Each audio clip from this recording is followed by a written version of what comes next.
तो कैसे हैं दोस्तों, मैं स्वागत करता हूं आपका हमारे इस यूट्यूब चैनल पे। मैं हूं नमन, आपका क्वांटम रीजनिंग फैकल्टी। और मैं आज आपके लिए फिर से लेके आ गया हूं ऐसे जो पिछली शिफ्ट के क्वेश्चन बचे थे 10 एसएससी CHSL 19 मार्च 2020 शिफ्ट 2 के लास्ट 10 क्वेश्चन जो इस शिफ्ट में आए थे। 10 क्वेश्चन हम पहले ही कर चुके हैं पार्ट 1 में। ये 10 और क्वेश्चन मैं आपके लिए लेके आया हूँ, तो उम्मीद करता हूँ आप एंजॉय करेंगे। जो मैंने पिछली वीडियो में बात कही थी फिर से कहूँगा, एक्चुअल प्रीवियस ईयर क्वेश्चन से मैंने खुद से नहीं बनाया है, तो आप प्लीज़ पेन और कॉपी अपने साथ लेके बैठें। क्वेश्चन देखिए पहले खुद से ट्राई करें सॉल्व करने का, और फिर मेरा अप्रोच देखें। तो I request you to do this, to follow this. चलिए मूव करते हैं फिर, और पहले क्वेश्चन की तरफ बढ़ते हैं। आज के 10 क्वेश्चन ये हमने पहले पिछले पार्ट में कर लिए थे, और अब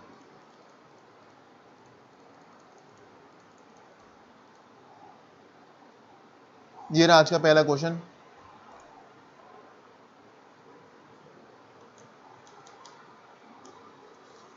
तो आप पहले ट्राई करें, फिर मेरा अप्रोच देखें, जैसे मैं कह रहा हूँ बार बार।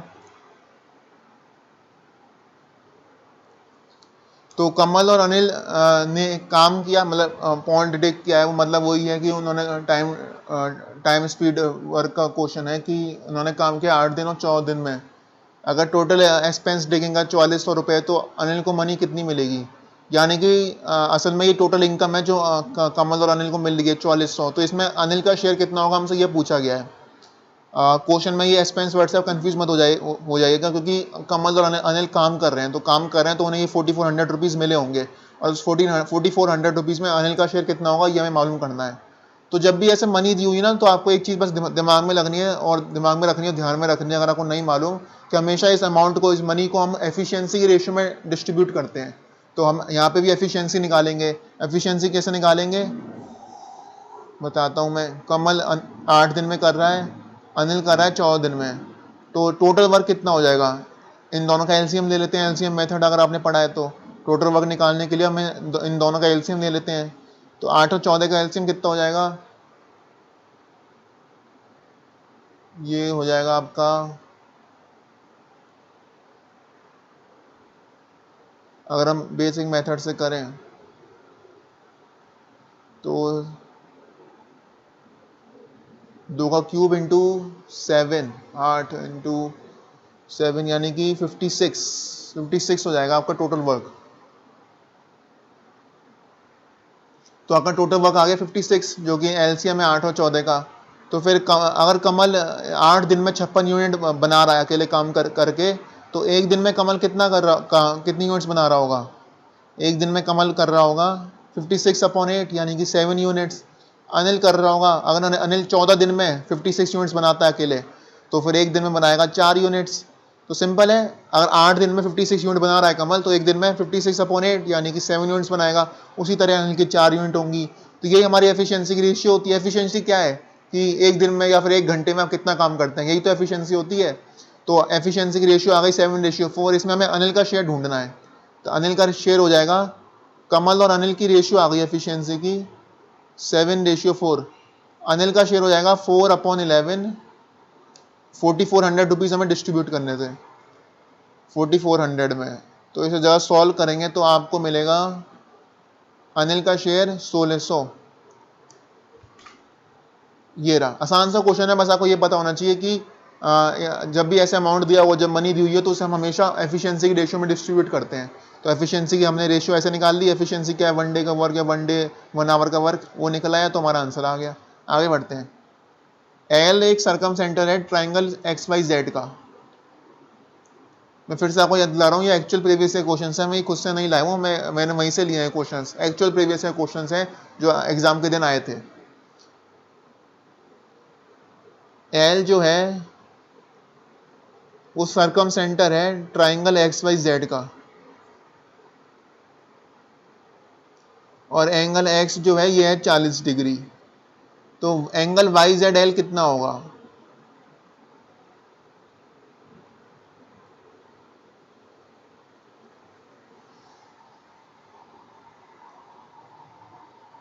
सर्कम सेंटर के बारे में आपको एक चीज़ बता दूं, अगर आपको नहीं मालूम, इसकी एक प्रॉपर्टी होती है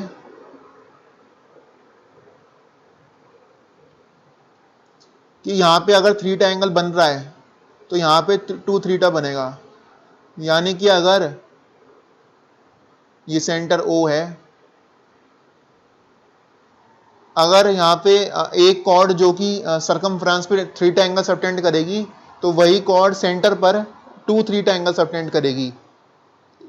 ये आपने बचपन में भी पढ़ी होगी प्रॉपर्टी। अगर सरकमफ्रेंस पर अगर 3 ट्रायंगल है तो सेंटर पर वही कॉर्ड कितना एंगल बनाएगी, 2 3 का एंगल बनाएगी। तो अब हम देखते हैं कि अगर यहाँ पे 40 बन रहा है तो यहाँ पे कितना बनेगा, ट्वाइस ऑफ 40, यानी कि 80 डिग्री का एंगल बनेगा। ये 80 डिग्री हो गया। और ये देखिए ये सरकम रेडियस है, L Y is equal to है एल जेड। क्यों? क्योंकि ये सरकम रेडियस है, ये इस सर्कल की रेडियस है और रेडियस इक्वल होती हैं, तो ये दोनों बराबर हो गई लेंथ। ये दोनों लेंथ बराबर है तो ये दोनों, ये वाला एंगल और ये वाला एंगल बराबर होगा। और हम तो ये दोनों एंगल कितने हो जाएंगे, अगर तीनों, अगर ट्रायंगल एल वाई जेड के तीनों एंगल का सम 180 डिग्री होगा, एक हमें एंगल मालूम पड़ा है 80 डिग्री, तो बाकी के दोनों 50-50 हो जाएंगे। हमसे यही पूछा गया था angle Y Z L, angle Y Z L यानी कि ये वाला एंगल कितना हो गया, 50 डिग्री। यही हमारा आंसर है। समझ गए ना? ये L Y equal to L Z इसलिए हुआ क्योंकि दोनों रेडियस हैं इस सर्कल की, दोनों रेडियस है, इसलिए दोनों ये लेंथ इक्वल होंगी, L Y equal to L Z होगी, तो ये वाला एंगल इसके इक्वल हो जाएगा, इसलिए दोनों एंगल इक्वल हैं। तीनों एंगल का सम 180 है तो दोनों 50-50, और तो तीनों एंगल का सम तभी 180 हो पाएगा। तो 50 डिग्री आपका आंसर होगा। आगे बढ़ते हैं। अब हमें ये सिंपल सा एक्सप्रेशन दिया हुआ है, ये हमें सॉल्व करना है। तो पहले हम ये ब्रैकेट सॉल्व करेंगे, ये वाला यहाँ से लेके यहाँ तक का ब्रैकेट सॉल्व करेंगे, उसके बाद 25 में से माइनस करेंगे। तो 25 माइनस ये 16 माइनस 14 माइनस 18 माइनस 11 7, ठीक है। 16 माइनस 14 माइनस 18 माइनस 11 7, 14 में 7 घटाएंगे,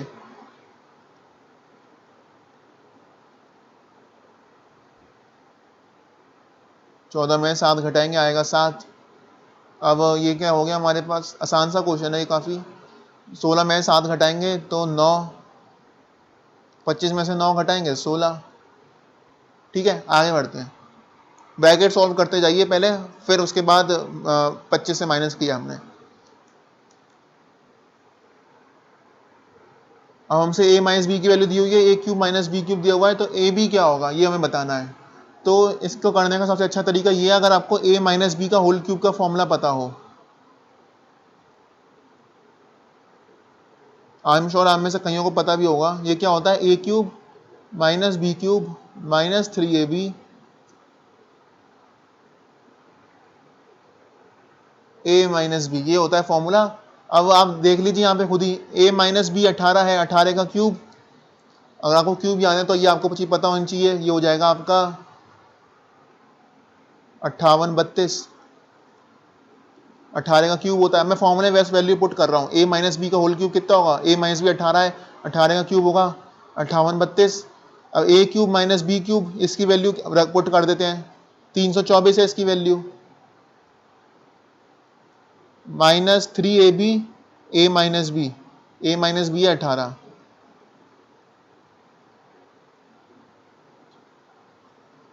तो ये आ जाएगा हमारे पास, जो अब मैं 3ab इंटू 18 यानी 54ab है, इसको मैं इधर ले गया हूँ, तो 54ab is equal to 324 minus 58 32। तो ये आपका आ जाएगा माइनस का माइनस 5508 आ जाएगा आपका।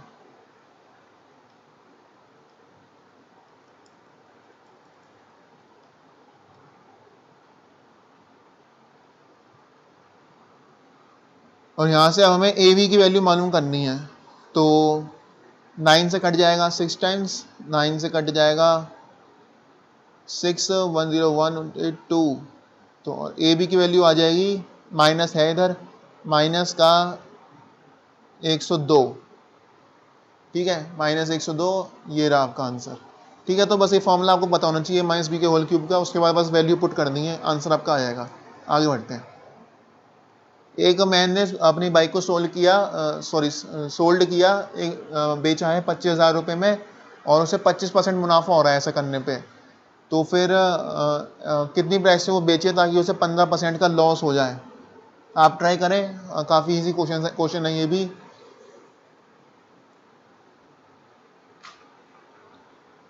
तो 25% प्रॉफिट पे सेल करने पे, यानी कि CP1 प्लस 25%, 25,000 रुपये सेलिंग प्राइस आ रही है। तो कॉस्ट प्राइस कितनी हो जाएगी? 25,000 अपॉन 1.25। ठीक है, ये समझ गए ना? कॉस्ट प्राइस में मैंने प्रॉफिट परसेंट जोड़ा तो तभी तो सेलिंग प्राइस आती है हमारे पास। तो बस वही किया है मैंने इधर इस इक्वेशन में। कॉस्ट प्राइस में मैंने 1 प्लस प्रॉफिट परसेंट जोड़ा तो हमारी सेल प्राइस आ जाती है, जो कि होता भी है। तो अब मैं बस कॉस्ट प्राइस निकाल रहा हूँ यहाँ से। ये 1.25 मैं डिनोमिनेटर में ले गया, इसे सॉल्व कर रहा हूँ बस। कॉस्ट प्राइस आ जाएगी यहाँ से आपकी 20,000।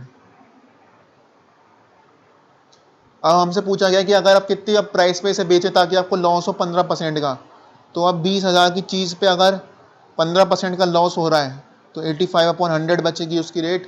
तो ये कितना आएगा, यही हमें निकालना है। तो ये आ जाएगा आपका 17,000। 85 इंटू 2 170, तो 17,000 ये रहा। तो आसान क्वेश्चन है ये भी। आगे बढ़ते हैं। अगर आप किसी भी क्वेश्चन में डाउट रह गया हो ना, तो प्लीज़ वो कमेंट बॉक्स में ज़रूर पूछ लीजिए। मैं या तो अगली वीडियो में उसको डाउट को ले लूँगा और वहाँ पे बता दूंगा, या फिर अगर छोटा डाउट होगा तो उसे शायद कमेंट बॉक्स में आंसर कर दूँ मैं। ठीक है।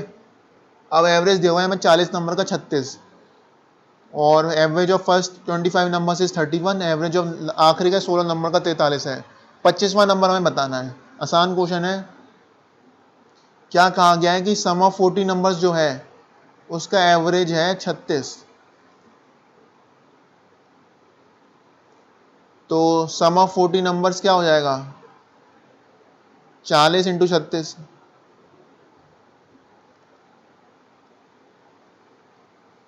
अब ये 40 नंबर का सम है, तो 40 नंबर, ये सम ऑफ 40 नंबर है, ये बराबर होगा फर्स्ट 25 के सम के बराबर प्लस लास्ट 16 के सम के बराबर।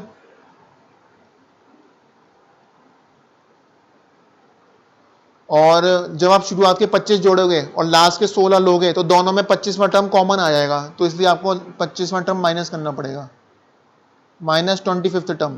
क्योंकि शुरुआत के 25 में ही 25 आ रहा है एक बार, लास्ट के 16 जब आप ऐड करोगे उसमें ही 25 एक बार आ गया, तो 2 बार आ गया ना 25 का टर्म, तो इसलिए एक बार हम माइनस कर दे रहे हैं ताकि हमें सम ऑफ 40 टर्म सही मिल सके। तो ये अब हमें निकालना है। तो हमें हमें क्या चाहिए? 25वें टर्म की वैल्यू, इसकी वैल्यू हमें चाहिए। तो अब मैं बस ये 40 जो टर्म है ना शुरुआत के, ये हमें दिया हुआ 1440। फर्स्ट 25 टर्म का सम क्या होगा? एवरेज ऑफ फर्स्ट 25 टर्म है 31, यानी कि एवरेज ऑफ फर्स्ट 25 टर्म है 31। तो सम क्या हो जाएगा फर्स्ट 25 टर्म का? 775 हो जाएगा। अब लास्ट 16 टर्म का सम क्या होगा? एवरेज ऑफ लास्ट 16 नंबर है 43, लास्ट 16 टर्म का एवरेज है 43, तो सम क्या हो जाएगा लास्ट 16 नंबर्स का?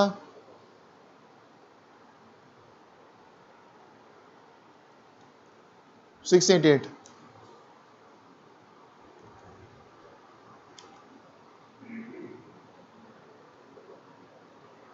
और इसमें माइनस करना है हमें 25वां टर्म।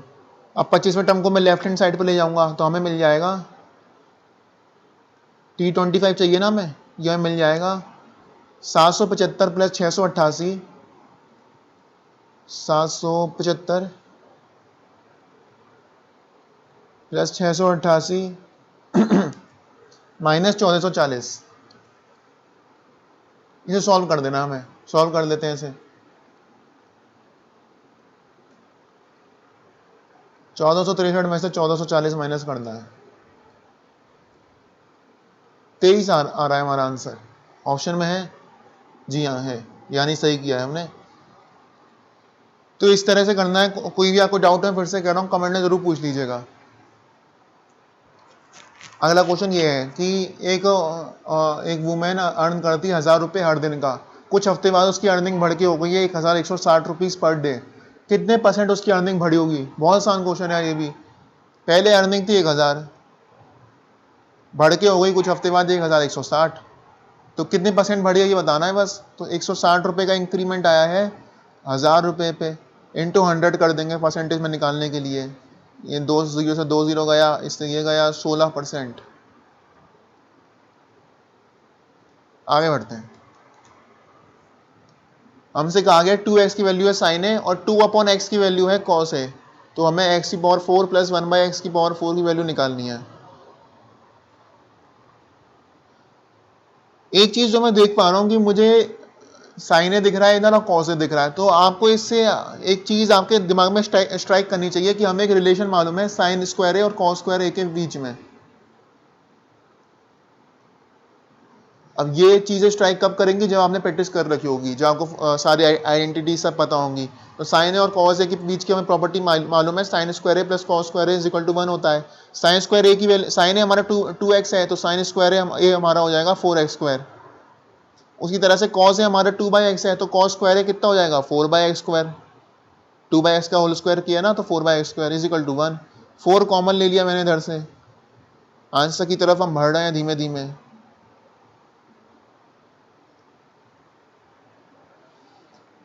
तो ये आ जाएगा हमारा 1।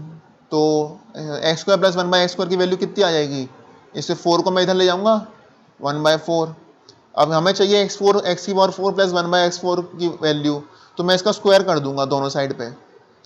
तो जब मैं इसका स्क्वायर करूंगा यानी कि x² प्लस 1/x² का होल स्क्वायर करूंगा, तो हमें मिलेगा 1/16।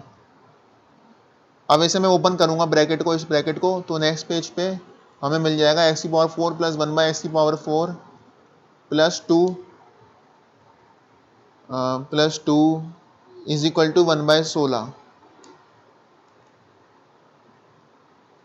तो x⁴ प्लस 1/x⁴ कितना आ जाएगा, 1/16 माइनस 2, ये आ जाएगा आपका 1 माइनस 32 माइनस 31/16। ऑप्शंस में नहीं है, क्या हमसे कोई गलती हुई है?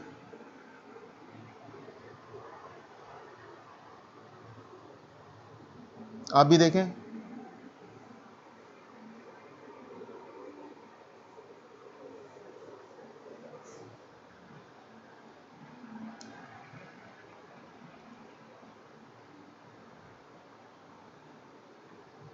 ऑप्शन में नहीं है पर आंसर यही आ रहा है। कोई ज़रूर लगता है फिर ऑप्शंस गलत हैं, मैंने शायद इसमें ये पीडीएफ बनाते हुए तो ऑप्शंस गलत डाल दिए हैं।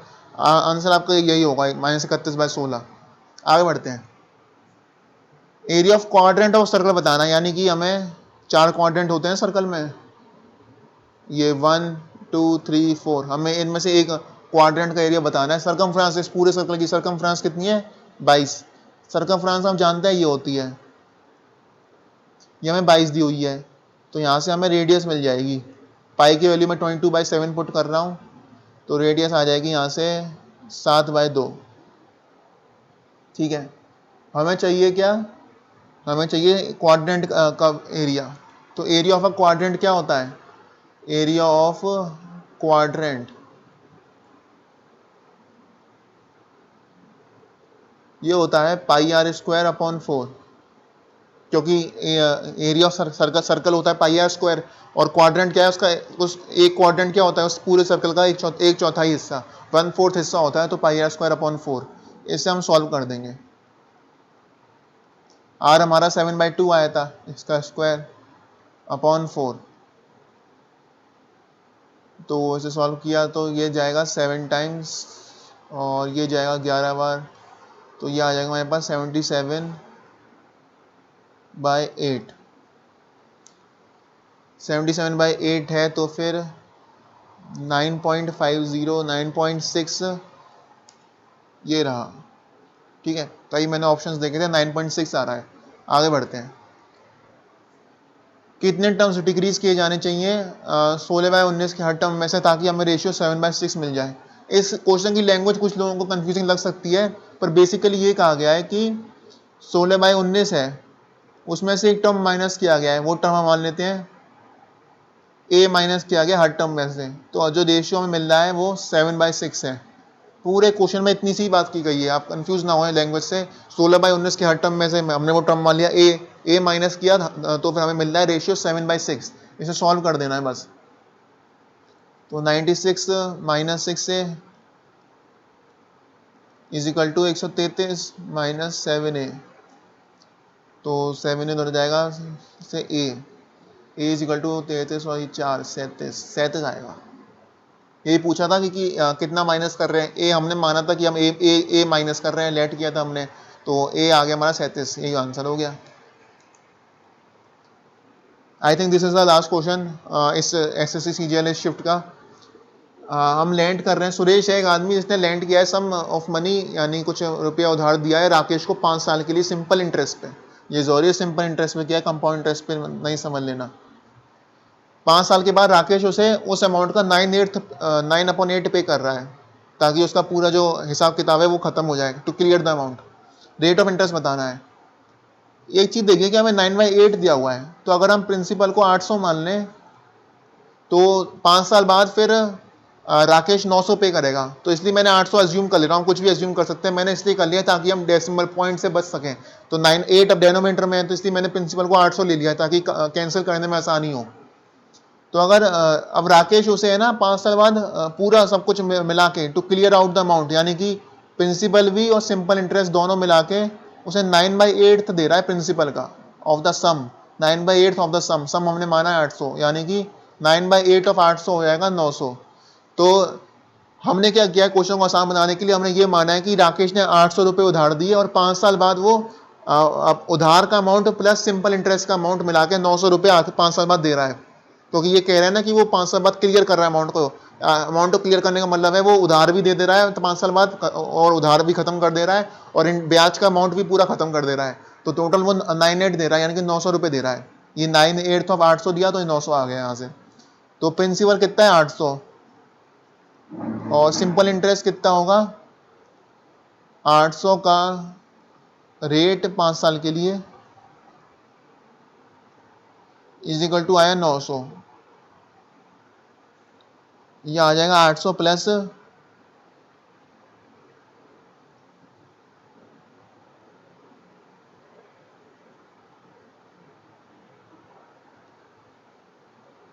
1 सेकेंड,